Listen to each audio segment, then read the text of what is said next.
Just in case you're not sure how to set force or travel on a manual adjustment, so we need to come back a few inches here. So I'm going to come over to the unit, and we have dials. These dials are going to make it go down more or go up more with the arrow. So I want it to go down less. So I'm going to go the opposite way, and I'm going to do just kind of probably 2 turns. And then I'm going to activate the opener. Once I make that adjustment, I need to run the trolley back a little ways, stop it, and then run it back forward, and we'll check and see where it stops.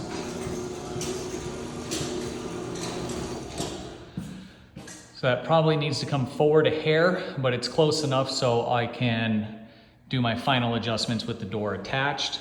Now let's go ahead and run it all the way to the open position. I'm gonna run it all the way up, and then I'm gonna open the door.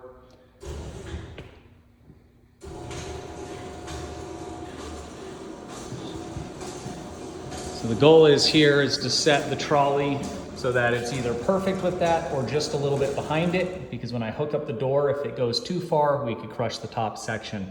So without the door connected, we're gonna do the same thing on both ends. You don't have to worry about the door getting crushed in the back, but over traveling can cause its own issues.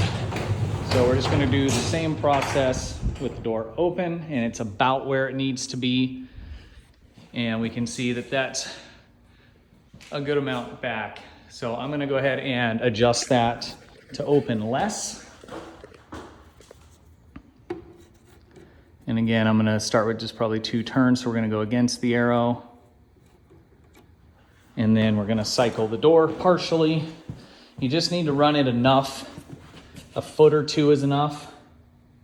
And that's because inside there's contacts. And so especially when you're reducing the travel, if I were to run the door and then only do it for a second, it wouldn't be enough for it to get off those contacts inside. So that is stopping at a pretty good spot there. So I'm gonna go ahead and engage the door.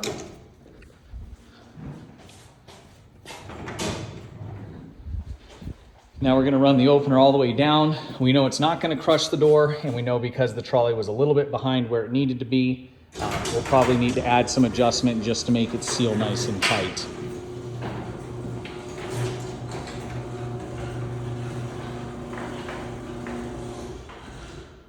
So we want it to have a little bit more pressure. It's sitting fine, but our J-arm's a little bit wobbly, and if it gets windy, you'll get a little bit of movement here on the door. So I'm just gonna give it a tiny bit. This door seals up pretty good, so it's not as big of an issue. If the ground wasn't straight or level, you had some slight low spots, adding a little bit of extra pressure to it would be helpful. So we're gonna say we wanna go down. I'm just gonna go like a 1/4 turn or so, just to give it a little bit of down pressure. Make sure that the bottom seal makes a good seal on the ground. And again, I'm just gonna cycle it a little ways. Gotta be careful doing this as well, because if you run the opener too much, the thermal coupler will trip and it'll lock the opener out for a little while. So we wanted to set it on the ground and then just put a little bit of up pressure on that J-arm. Still a little bit loose, so I'm gonna give it just a tiny bit more so I can get that up pressure on it. So we're at about 1 full turn that I've done on that.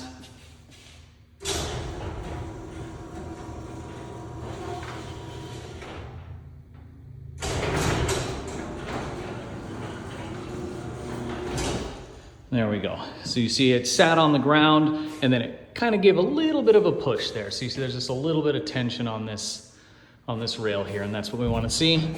So now we're going to go ahead and just run it all the way up. I think we're going to probably be about perfect there, because we were just a little bit farther back than where the door was sitting, but I do want the door to fully clear the opening, so that extra inch should be fine.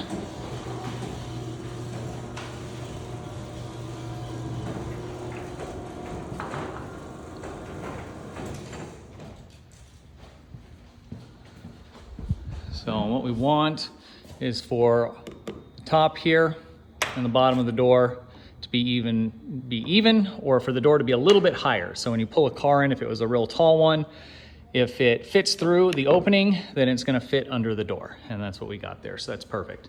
So that's how you make adjustments, the manual adjustments for your travel. And this method is the same for any Liftmaster, Craftsman, or Chamberlain product that was produced somewhere prior to 2010. Pretty much everything's gone digital since then, and there was some stuff that was digital prior to that as well. But if you have the manual adjustments, that is how you do it.